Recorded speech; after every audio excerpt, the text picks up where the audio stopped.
Welcome everyone to Around the ACL. Michelle Thompson here with Trey Ryder and Anthony Ione. And we are coming off of a pretty crazy Super Bowl experience weekend. Trey was there, boots on the ground, and Anthony and I were able to watch on from home. Of course, we have our next open coming up in Reno, Nevada. Just a quick 2.5 hour drive for me. So that's exciting for once. And then we're going to continue on through all the things that you guys told us you see as the future of cornhole. We keep going down the list. You guys had a lot of good ideas, so should be able to finish that up today. But yeah, Trey, I can't wait to hear. I saw the pictures of Bourbon Street. I got a phone call that we're not going to talk about on Bourbon Street. And yeah, I just got to hear about it.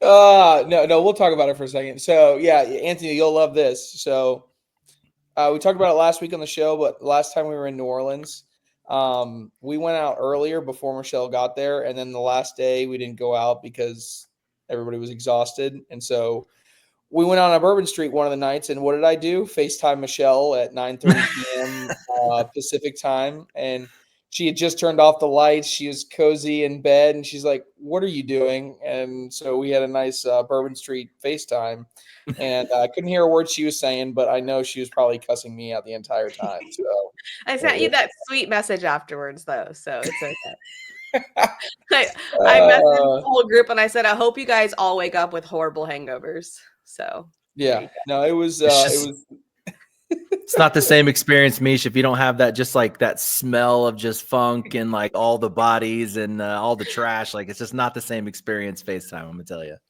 Yeah. So, but yeah, no, incredible experience. I am exhausted, in a good way, and kudos to the group that stayed, that even had to, I say had to, I mean, they stayed another day because it was all the way through Saturday. I left Saturday, had to be back yesterday because I helped do the region yesterday for Rock Hill, and it was an incredible experience. So just so everybody kind of understands the context, we had an opportunity to be a part of the Super Bowl Experience, and so or SBX for short. And so what SBX is whenever the Super Bowl comes to town, they take the largest event space in that region and they essentially fill it with brands, activations, shops, experiences, everything that you can ever imagine. And a lot of it is filled with like corporate brands spending a lot of money to be there. And there was even a shop area, and it's just really, really well done.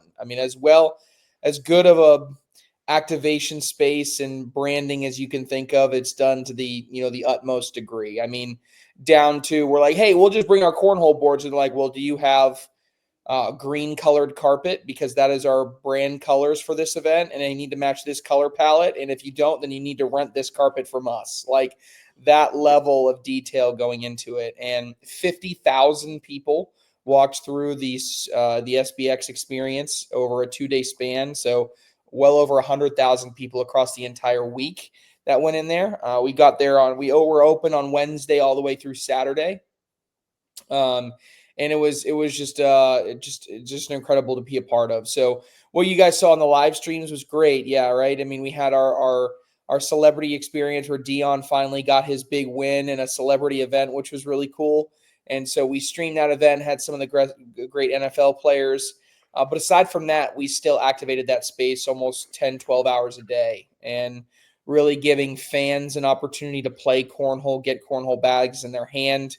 There was plenty of people that walked up and like, hey, I've seen this on TV. I want to try it. Recognizing people like Cheyenne as she was going against some different pros. And then there were even a ton of people that were like, I've never seen this before. This is so much fun. And so, we put on a great experience. It continued to foster our relationship with the NFL, which is incredibly valuable, right? Because the NFL is I mean, they're they dominate the sport in the United States. So, continuing to build a partnership with them and the NFLPA, and working with Dion Dawkins. So Dion Dawkins is, just for everybody's, knowledge, is now, a part of the ACL. He helps lead all of our SuperBowl outreach when it comes to the NFL side of things and the celebrity side of things, but he also is an advocate for growing the sport at various different levels that aren't the same way that we attack things. So he's working to get cornhole in locker rooms across the NFL, and taking a lot of different steps. And so he's being a true asset and a friend to the league and helping us take it to the next level. So overall, yeah, I mean, great opportunity. I mean, they were some of the craziest days. You get in there at noon. You have to keep the activation open from noon until 10 p.m. And so it's 10 hours of doing beat the pro challenges and 8-bag challenges and even free play, and maybe you throw in a stream here and there, and then you get done at 10 o'clock. You know how it is. You're scrambling to find dinner, and then someone's like, "You guys want to go to Bourbon Street?" And then you go to Bourbon Street, and you're out late at night, and then you got to wake up and get some brunch real quick because you got to turn back and be right back at the venue. So it was fun days. It was exhausting days. We learned a lot, and super valuable. We met a lot of brands there that got exposed to the ACL for the first time, and really exciting. So overall, I can continue to be amazed by the strides that we continue to take on the streaming side of things. Our shout out to the truck, Corey and Chase and what they're able to do. And then, everybody that was involved, just wearing multiple hats, right? I mean, I go there, people know my role. Kat Halbert's got her role. Jack Geddes has got his role. Jenna Lily's got her role. Like, everybody's got their own specific role, but then everybody's doing things outside of what that looks like. Jenna taking, winners' names down for 8 hours a day, right? And being a friendly face at an exit, right? That's not her job description, but it was cool just to see people doing things outside of what they do. And then finally, the PR opportunities that we had and the amount of places and people that Stacy got to meet, and just going to different areas and going on Radio Row and talking to people about cornhole. And it's just a super valuable experience, and one that we hope to be a part of for years to come. They put us next to pickleball, and the NFL's like, you guys are way better than pickleball. So take that, pickleball. Take that. Yeah, there was a pickleball commercial on Super Bowl yesterday, and I was like telling the people who were at the party that I've never met before, I was like, just so you know, this is like our rivals. So you could, we have like this weird rivalry with them. And then, yeah, the pickleball. But my mother-in-law is a pickleballer now, so I can't speak ill of the sport, It's got its place. Yeah, it was funny, of course, just terrible planning. And I don't know whose exact planning it was, but there was a celebrity event at the pickleball, and there was a celebrity event, and they were, of the 40 hours that we could have done this, they happened at the exact same time. So what did we do? We started pumping our broadcast audio outside of our speakers, just completely drowning out everything that they were saying. And it was awesome. I mean, it was just awesome. So that's amazing. No, it was a good time, and I'm really kidding there. It was cool just to be a part of it. I mean, we both are growing sports and need space to grow. It's totally different audience, but yeah, and exactly. But it was just really cool. I mean, the Super Bowl is a beast, and New Orleans is a fantastic city for a Super Bowl, if I do say so myself. It's very walkable. Like, and if you're in the right location, you can go just about anywhere. It was. I hope to be back, and I think we will. Just continuing to grow that relationship. Yeah. You said you were throwing together some random streams. I get that notification that there is a stream going on. I'm like, what the heck's going on here? And I tap into that one, and none other than Trey Ryder versus Jake Brennan, slinging some slide rights. My guy Trey up 16-6 on an advanced singles bracket winner, and then sold. Meesh. Oh, sold. Trey. Oh, I honestly look. I don't care. And this is why I don't care. I said to Jake, Jake, we're playing. And he goes, you just can't throw slide rights. I said, we're throwing slide rights, and I'm going to kick your ass. And what happened was literally the stickiest bags known to man. I don't know if you guys could tell, but I'm throwing them like as hard as I can. They don't slide. They either skip or they stop. That's it. So they were skipping. I had some bad breaks, but I knew what I was playing with, right? There's no excuse here. It's just like I knew what I was playing with. But I had the big shots. Jake, the spread on that game was probably Jake minus 10.5.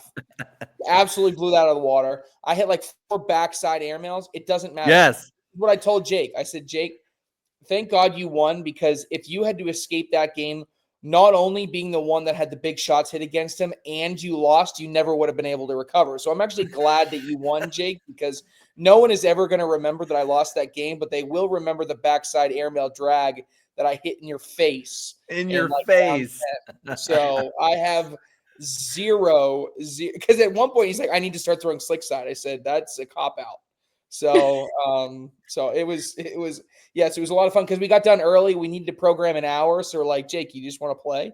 And, as much as I just can't believe we used to throw those bags like back in the day. Right? Like I started throwing them and I was like, there's no way we threw sticky side. Like everybody had to flip over. I mean, they don't slide. They don't slide right. We call them slide wrongs. Yeah, slide wrongs or stick right. I don't know which way you want to go with that.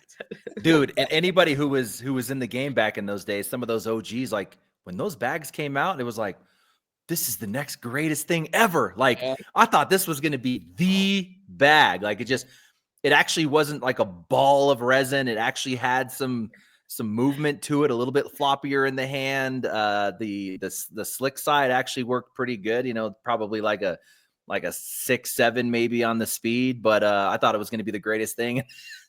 Advance 5-6 years forward and look at the technologies we're working with now. That bag is is an antique.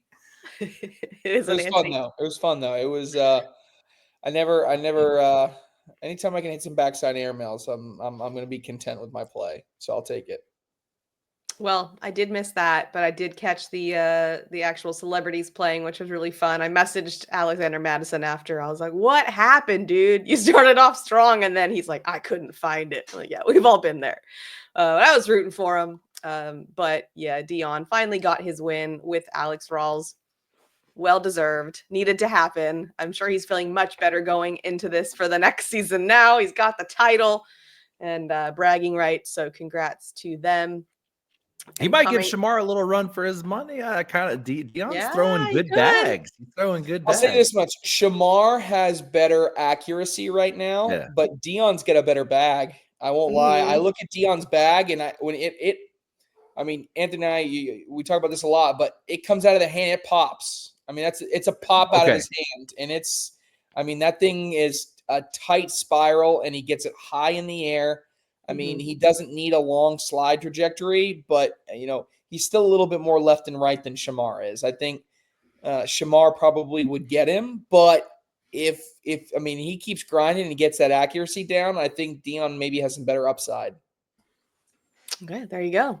Powerful words there for Dion. Okay, moving on to Open number 9 coming up here in Reno, Nevada. Like I said, just a quick drive for us. I did look at the forecast. There is snow on the forecast, so careful with your travels, everyone. We're just hoping that they don't close the pass to drive there because that happens when it snows. So we're all just crossing our fingers.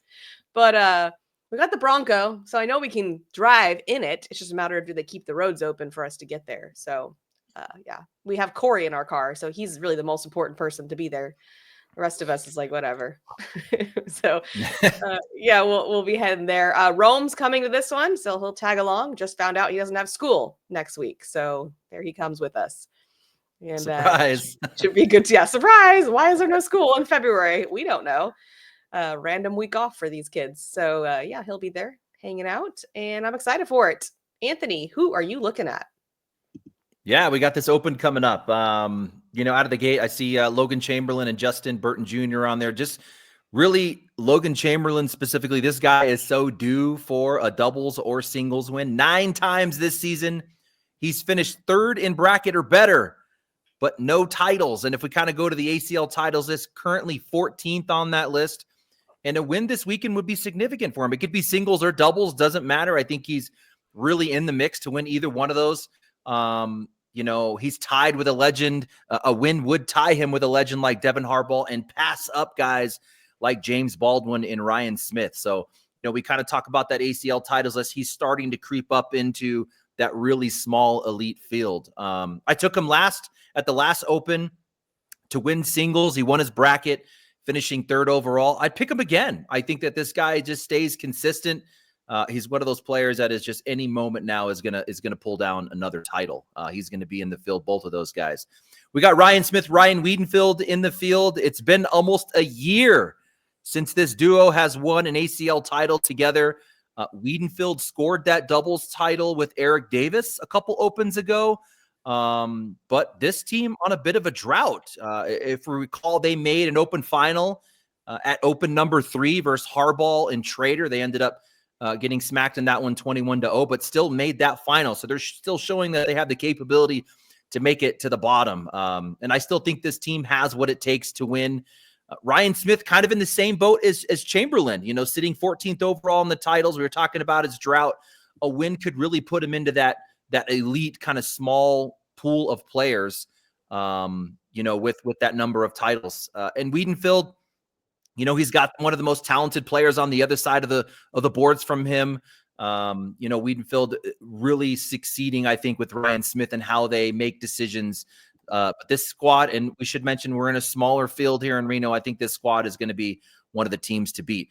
Tony Smith and Mark Richards, we're going to get another dose of these guys. What the hell's going on with these guys here? We've been talking about this one all season. It's not a singles performance issue. Mark won his singles bracket 4 times this season. He's leading the field with 4 singles bracket wins.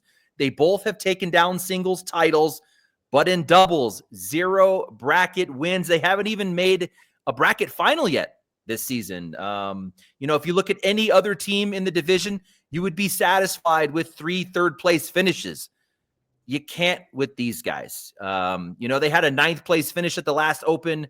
We're talking about MVPs, rookies of the years. We've got a national champ. We got a world champ. And if you look at kind of that last Open, it was Richards who was actually cooking. He finished with a 10-5. We talk about that 10-5 mark. That is really what it takes to win championships. But he had this kind of off, weird loss to he threw a negative 1.3 DPR in their first loss against Haddock. And then he got cooking, and then Smith got smacked in their second loss. Smith threw a negative DPR through the tournament. But then if you go back to Open number 4, another one they had a bad performance in, it swapped. It was Mark Richards who had a negative DPR through the tournament. So it kind of seems like they're kind of going through this kind of bad luck and timing. They can't really seem to get it going together. And we've got the Pro Signature Series approaching really, really quick. I think they got to figure it out. Can they still go out and win? Yes, it's Mark Richards and Tony Smith, but for whatever reason, it's just not working in doubles. And it might be something as simple as, the bag chemistry. I think they're both throwing a different bag in singles and coming together in doubles and something different. So it would actually be a cool interview. I'd love to interview those guys and just say, all right, we expected you guys to come out and dominate, at least at this point, take down a title. What's going on that you think is the reason why you're not being successful? Kind of looking at some of the other ones. We're going to get Eric Zockline and Jordan Kamba in this one. Actually, some unexpected success this season. I mean, props to these OGs. They took down a bracket at Open number 5. I didn't see that coming. We have to recognize, I'm going to say it, we have to recognize the game is passing these guys by on their style of play. If we look at Kamba, his last ACL title was a doubles championship in 2021. So it's 2025, that slide and airmail game with a flat 10 PPR just doesn't win championships anymore. It's just not going to happen. And a bit of a surprise, I kind of looked a little closer at Eric Zockline. Eric Zockline and OG, 0. He has 0 ACL titles for a guy like Eric Zockline. So the field is super small. I'm going to mention that again. So it really opens up opportunity for guys like Zockline and Kamba to take it down. I would expect 2 brackets. So if we're kind of looking at the numbers, it's going to be 2 brackets. If they end up in a bracket with a team like Tony Smith and Mark Richards, or even a Ryan Smith and a Ryan Wiedenfeld, I actually like their chances of taking down that bracket versus running into a Burton Jr. and a Logan Chamberlain. We're going to have to deal with that elite level dirty style game. I think that they're going to have to match up against a team that's going to be looking to run bags first and really rely on their airmail to win it. But that's what's going to take. We're just not seeing those guys have much success, as well as Nico Morellis and Ryan Windsor. I was looking at that one as well, Trey. Windsor hasn't won an ACL title in over 2 years. This was a guy that was racking them up really quick. Nico still chasing his first title. I think this is their best shot. Again, a super small field. They're going to have to get hot to win it. A couple worth mentioning as well. We're going to get Zach Aiken and Tony Forbes teaming up in this one. Zach Aiken coming off of the singles win at the last Open. Tony Forbes obviously has that doubles title as well. That could be a sneaky, sneaky good team. And I like this last one. Levi Haddock and Gavin Cano teaming up. Let's not forget that Levi Haddock is a 2025 ACL doubles champion.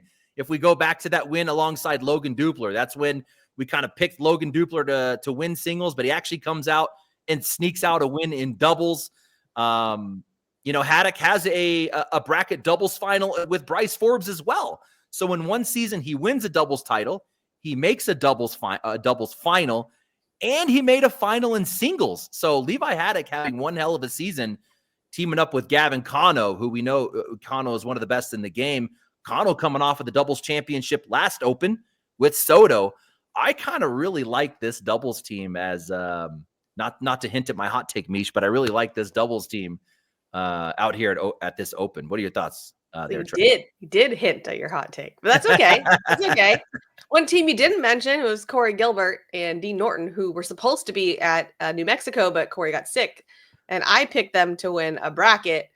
So they'll be here in Reno. So it's been a while since we've seen them. But Trey, who are you looking at? Yeah, you brought up that stat, so I literally had to go down a rabbit hole. Like, I was like, let's look at some of these droughts, right? And that's probably the most egregious drought that I see in the title race. I mean, 21, the last title for Jordan Kamba. I mean, there's some interesting ones that did stick out to me. And I'm kind of going on a little bit of a tangent here, but like Brett Guy, the 2022-2023 season, that's the last time he won an ACL title. If we look at Windsor's 22-23, James Baldwin obviously has stepped away from the game. He was 21-22. If I keep going, there was another one. Yeah, Jordan Kamba was the 21. Frank Modlin, 2023 last time. There was one more, but here's an interesting one. Alex Hicks's last ACL title was the 21-22 season. Wow. And that's crazy when you think about it, considering he's still considered one of the younger players in the game. And last one that I'll talk about, because this one shocked me as well. Steven Bernaset's last title was 2022. Yes. Talking 3 years ago for a guy that, I mean, it's if he ends up being a top 5 in doubles team. I don't think we might be a little bit surprised, but I don't think we'd be shocked. Him and Phil Lopez. I mean, they've shown that they made the broadcast at the World Championships. I mean, they've won brackets before, so that was a little bit shocking to me to see some of those people kind of on that title drought list. And maybe just sticking there, we play this game. What do we play? Like, who needs a win type of thing? Like, if we continue to roll in that way, like I see Frank Modlin and Damon Dennis on here. To an extent, Modlin and Dennis, probably the quietest 6 months of Damon Dennis's career. I don't know if that's a dramatic way to put it, but I really, even if you just look at, it'd be different if he was winning every single seniors tournament. But I even, for example, we have this fantasy game, Prop Toss, that, I know some of our viewers will probably, it's our free-to-play game. It's the ACL Fantasy Prop Toss. And I work with, the Prop Toss folks to set what the questions are each and every week. And we collaborate on them. And it's like, how many times have we been like, all right, who wins senior singles? And one of the answers is always Damon Dennis. And I don't feel like that's cashed very often. Right? I mean, so to an extent, I think this has been a quiet stretch, and I think Frank Modlin's in that boat as well. We always talked about how we thought that pairing was appropriate, but right now we haven't seen that pair overperform in any event yet. So I'd be interested to see if that's a team that, goes out and does something. Here's a name that I know nothing about, but I do find it interesting. I am one that keeps an eye on any teams transactions that come through for ACL teams. And right now, since we're kind of past draft, we haven't started play yet for teams. There's not a ton of action.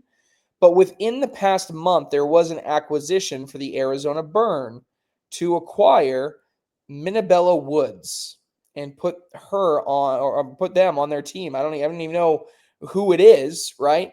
But this is a person that is playing, has played a couple different events with a couple different people. And so when I see that they go out and acquire Minabella Woods and put them on their team as their lone elite player, my kind of interest perks up just a little bit, because you only have room, being as the Arizona Burn, they have a couple different pretty good populous states in their area. And the one elite player that they went with was Woods, at least for now. So playing with Gavino Delgado in this event. Okay, so conflict of interest here for Athena. But, I do just think it's interesting as we look, as someone that we're maybe looking at as someone that might be on the upcoming list.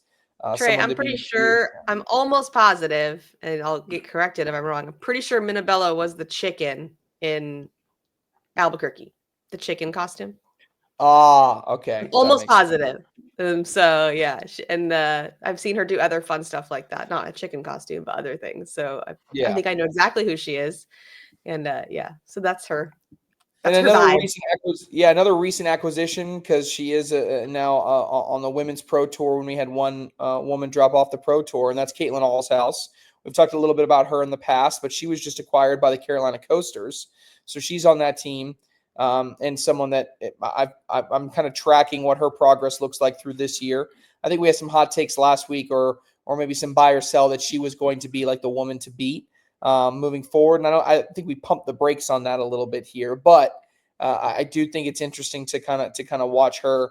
I'll just, mention one more time. I'm not worried about Tony Smith and Mark Richards. I know that our friend Jake Brandon is very worried, and he went off his little rant last week on the show, but I am not as worried about these two. I think I think it's maybe even bad news if it's bad news if they're not even playing their best yet as a doubles team, because when it comes time for the big events, it's going to be something to watch for. So I had a chance to see Ryan Smith and Elizabeth Tennyson this weekend. Talk to them. They're excited, and they're throwing well. I was impressed with Tennyson in particular, as she's throwing with Sam Finley. Wouldn't surprise me if they make a deep run in this event as well. But then I also had a chance to again call Zach Aiken, and I got to see him again at the Rock Hill Regional.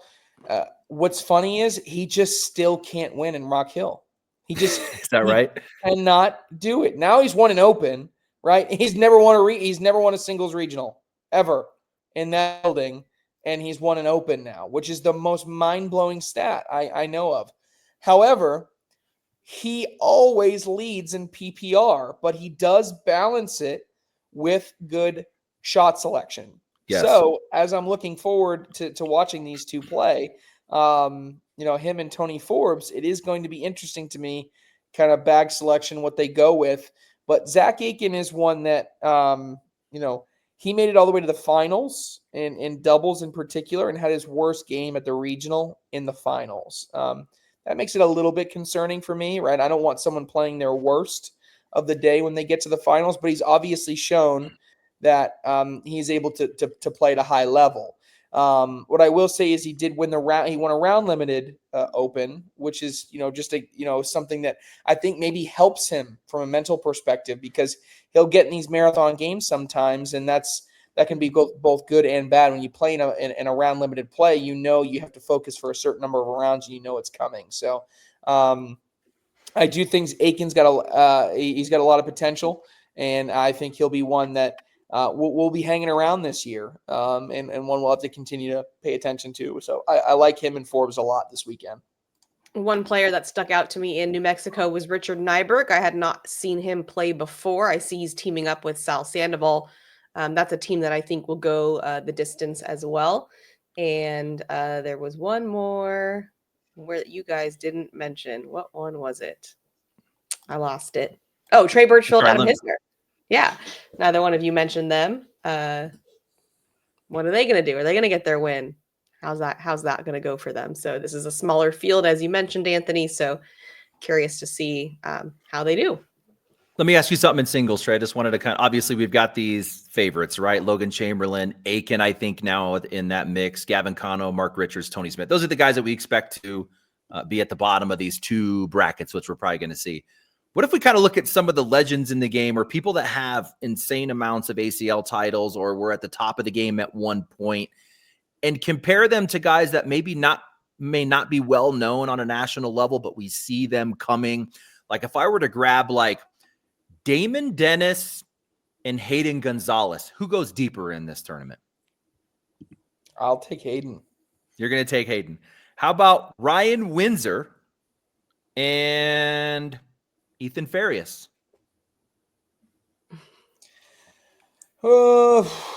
Farias, he has two. Still, I think he's still got some up and down growing to do. So that one, I feel better about actually going Windsor. Now, some people might call that a hot take, but I get the point you're trying to make there. Yeah. It's kind of interesting, like just how the game is turning, and I know it could be an age thing or whatever, but I think stylistically, the game Would you take Adam Hissner or Tony Forbes? That's a good one. I would actually take Adam Hissner in that one. Yeah, I would too. But I know there's a lot of people that wouldn't. For sure. That one could be debatable, but I'm taking Hissner on that one. I like it. You guys just made a new game. Cool. I'll put that in the tank. Let's get into your comments about the future of Cornhole. I like this one. Keith said, touchscreen boards that advertisers can use and also could show trails of last shot to help players, and maybe an automatic device that brings bags out from under the boards, microchip the bags for auto scoring. This is like where you guys would geek out, right?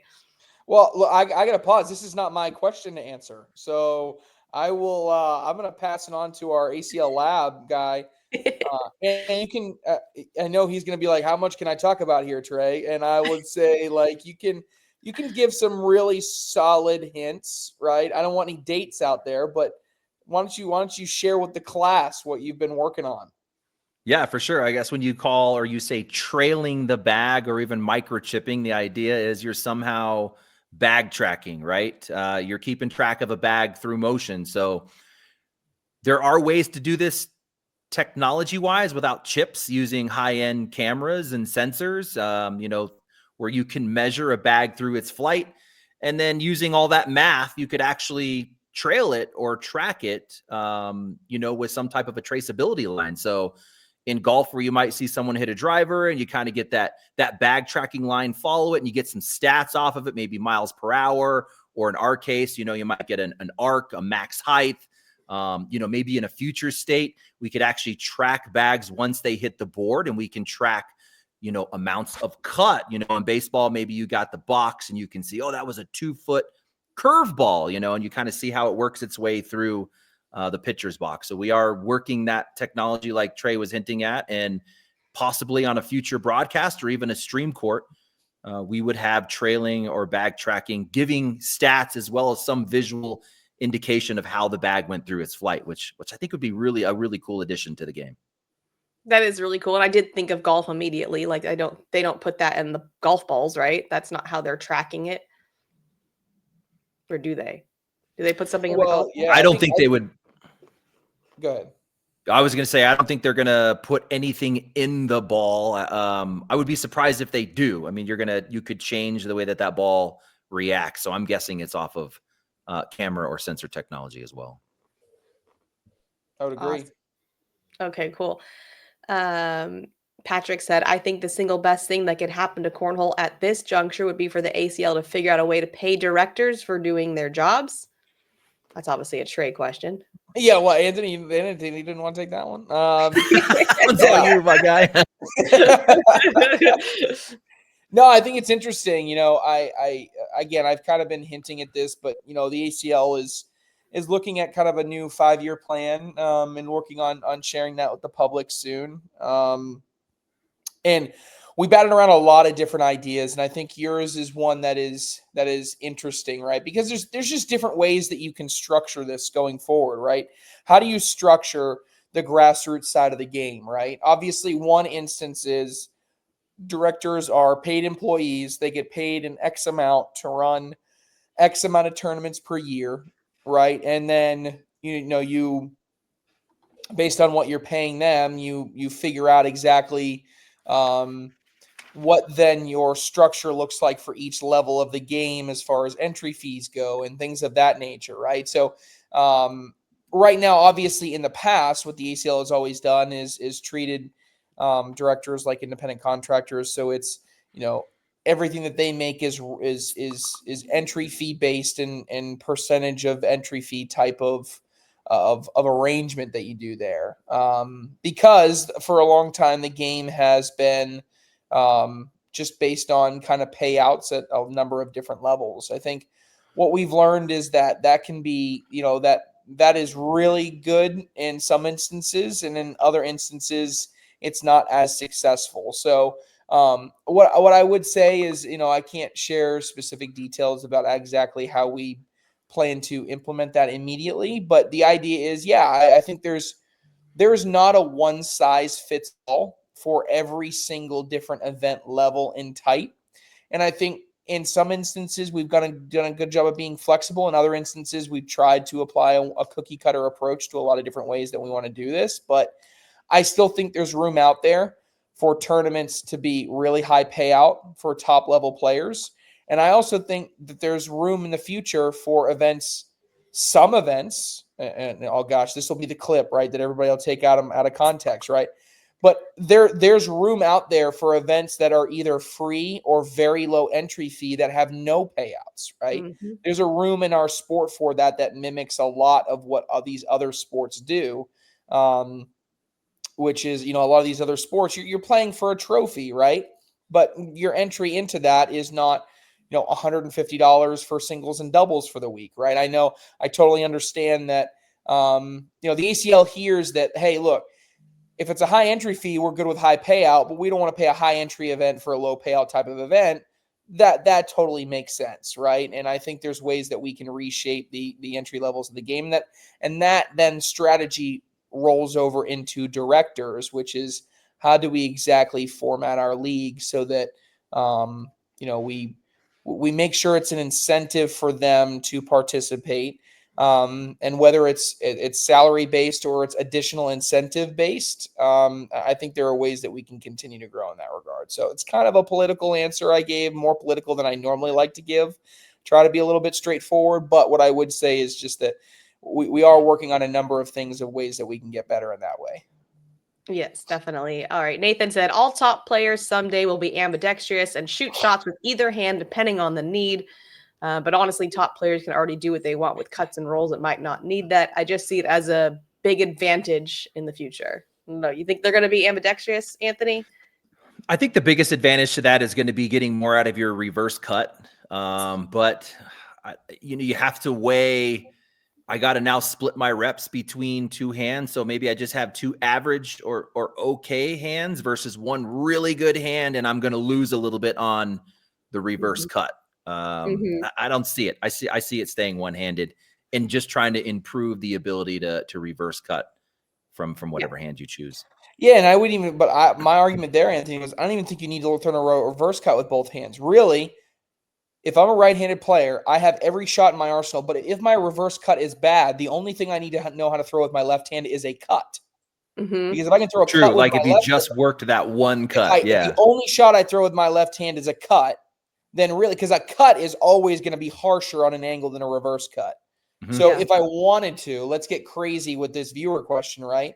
If someone really wanted to take their game to the next level, really, if you're a right-handed player, just teach yourself how to throw a left-handed cut, and that's it. And that's all you don't need to be, and nothing you else. Don't need to, no air bell, throwing a left-handed no air slide. bell. Yeah, true. No advantage there. So I think it's not. I don't think it's out of the question for someone to say, look, on a way far step out as a right-handed player, I throw it with my left hand because I also get a way out angle with my left hand than I do my right hand.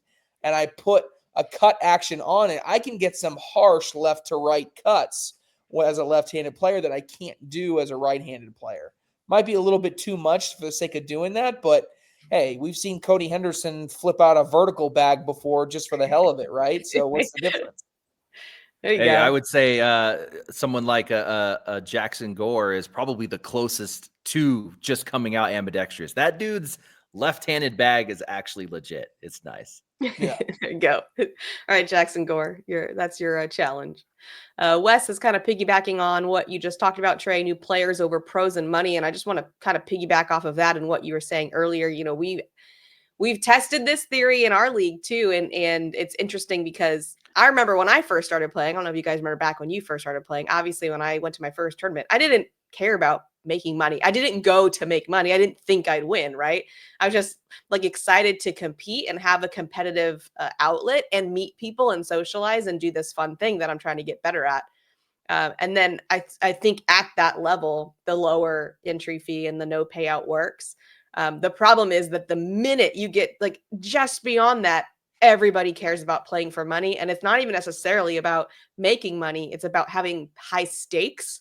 The same way if you do a cash game versus just play with no cash on the table. If you put $20 and say, hey, whoever wins this makes $20 versus no money, you play differently. And people want that level of play. And it's like this really small window, I think, before they graduate to that. That's the challenge I've seen. Yeah. And I think that actually speaks to it because it's not about one over the other. I think and I'm trying to, and I'm kind of piggyback on this as well. It's just that they're different groups. Yes. Right. I mean, different groups have different, different ways that you need to approach it. Right. I mean, you cannot treat, I think we should all agree on this. You cannot treat pro players the same as people that are brand new to the game. It doesn't make any sense. But they And it's want not worth to. it. That's what's Right. confusing. Yeah. Right. And I think there is a line, and that's one thing that we're going to have to, that's going to be a little bit of a rub. But as we continue to get bigger, I think the idea is people that are just getting into the game, there are ways that you can motivate them to really want to be involved in the ACL and play cornhole without a cash payout. If you do it right, I'm not saying, half-ass of like, oh, you should just love ACL because we're amazing. Like, I get it, guys. Like, Yeah. I'm not preaching that here. But what if our memberships give you a lot of good benefits? What if we give you an opportunity to make some money yourself outside of finishing high in a tournament? What if we give you things that make you proud to be an ACL member? What if we give you certain ways that make your life very convenient? If we did all of those things, then it would just make sense for you to want to play in ACL events because they deliver on all those other levels. Now, as you go up, then yes, the incentive on a more monetary basis is introduced on a scaling format. And so Yeah. of all the ways that I think will evolve, I think that's the way to do it. Paying out entry-level, newbie, intermediate players 100% payout tournaments is not going to be the way of the future, though. And I'm sorry if that's the way that you want it. I just don't agree because it just does not foster the growth and what we need. And in order to get here's another thing that people don't realize is 100% payout is not all cracked up as you want it to be, right? If you look at some of these huge level pro tournaments, I have seen the ACL pay out 110% before and get comments like, wow, these payouts are terrible. It's like, then you don't understand what 100% payout is because 100% payout means you're only paying out 100% of what you bring in, right? But Correct. if I only collect $2,000 in entry fees, then $2,000 payout scaled across a number of different finishes is not a sustainable model for pros that are looking to travel the globe. So the ACL has actually, if you look at some of these tournaments, the ACL is paying out some. In Reno this weekend, we'll pay out almost 150%, almost 200% to the highest level. But again, that's different. That's a different group, and I think that's the mark to make is that different groups should have different standards by which we abide different rules and regulations for. Yeah, that's been our experience. You know, we're a larger league and over 100 people at our 120, 130 people on a Wednesday night. And when we were running 3 divisions, what I would notice is the lowest division which was based on PPR. They were when I went to go say, "Hey, you won," and handed them money, it didn't matter how much money. They were like, "What?" Like they were shocked. Like, I can't believe I got money out of this, right? So that's the mindset there, which I think is like it's endearing. Chris said it'd be really nice to see players who play in their own level, not play up or down, and make the CPI the standard of which category you'll be playing in. It will get rid of the low level point chasers and actually make somebody want to get better. I totally agree. Yeah. CPI is something that is not going away and will only get more and more, like utilized. I think that right now we're spending this year, we want to apply it in certain instances, right? We also need to make sure that it's all calculated and the data that it collects is all processing correctly, right? And here's the other part is if we said that this was the end all be all and we just made it what it is and said you have to have a CPI, we also wouldn't be aware of the loopholes and ways that people can get around it and improperly inflate their scores. There's other things built into this that we're also trying to figure out the effects of. How does someone's CPI get affected when they forfeit a game? How does someone's CPI get affected when they, they have a bad month, right? There are certain things that we're still trying to learn the nuances of. We're confident that our current, formula, if you will, that's out there is actually pretty darn good. But if you look at it, if you're really trying to make it, is this the standard, the gold standard? We're taking some extra time to make sure that is right, because the last thing we want to do is put out something that is just a bad example and then start telling people they can't play in certain events based on a bad metric. So, yes, I agree. It's not so much the sandbagging issue, because sandbagging makes it seem like no matter what, that you are like you did something wrong, because what the CPI is going to be able to do is to take all the guesswork out of it, right? If this is what historically your data is said, you're going to play in this tournament, then everybody's happy about it. And if they have a one day where they're playing better than everybody else, fantastic. Everybody's understanding of that. I think the thing that's hard for people to swallow right now is if you truly have an intermediate player and every tournament they go to, they're finishing 10th place in intermediate every single time. But one tournament, they throw the tournament of their life and they win. People will say that guy's a sandbagger because he threw a 9 PPR. It's like, could that be true? Yes. Or it could be just that they had a really, really Anomaly. good day. Yeah. Right. And you need data in order to make that argument in either direction. And that's what we just need more of, is collecting all of that data. Yeah, that makes a lot of sense. All right, we didn't get through them all. We have more. We'll have to continue our journey through these over the weeks to come, but we'll move on to our hot takes. Trey, you got a hot take for us? Yeah. A player that I get to see on a weekly basis, someone that is on the Winthrop Cornhole team that I think is getting very I talked about Josh Quinn and Luke Bryant really being people to watch out for, and then they went on and win a national championship. I think I have someone else that's going to make a deep run. I'm going to say this person makes the finals of their bracket. It's a little bit hot, but it's also not the hottest in the world. Sal Sandoval out of California has been throwing really, really well in the local region where we are. I think Sal gets all the way to the end of his bracket. You're kind of ruining mine, but okay. Anthony, go ahead. We always ruin Meesh's. All right, I think we're going to get a new continue with a new singles winner. I'm really stuck on Logan Chamberlain, but I like the partnership with Gavin Cano, and I don't think it's hot enough to say that Gavin Cano is going to win this weekend. I don't think that's hot enough, so I'm going to say Cano sweeps doubles and singles. That's hot. I like that. And mine, I alluded to earlier. I think Richard Nyberg and Sal Sandoval will be in the finals. So Trey and I are both on the Sal Sandoval train. Wow. So something in the air. Hopefully we didn't just ruin it for you, Sal. No pressure. Sal, 0-2. Done. See you later. No, we have good history with this. We called Dupler out, and he came out of nowhere. So maybe it's his turn. Okay, fair enough. But singles and doubles, we called both of them. It doesn't matter. All right, that's all we got time for. We'll see you all this weekend if you're going to be in Reno, or catch us on the live stream feeds and talk to you all next time.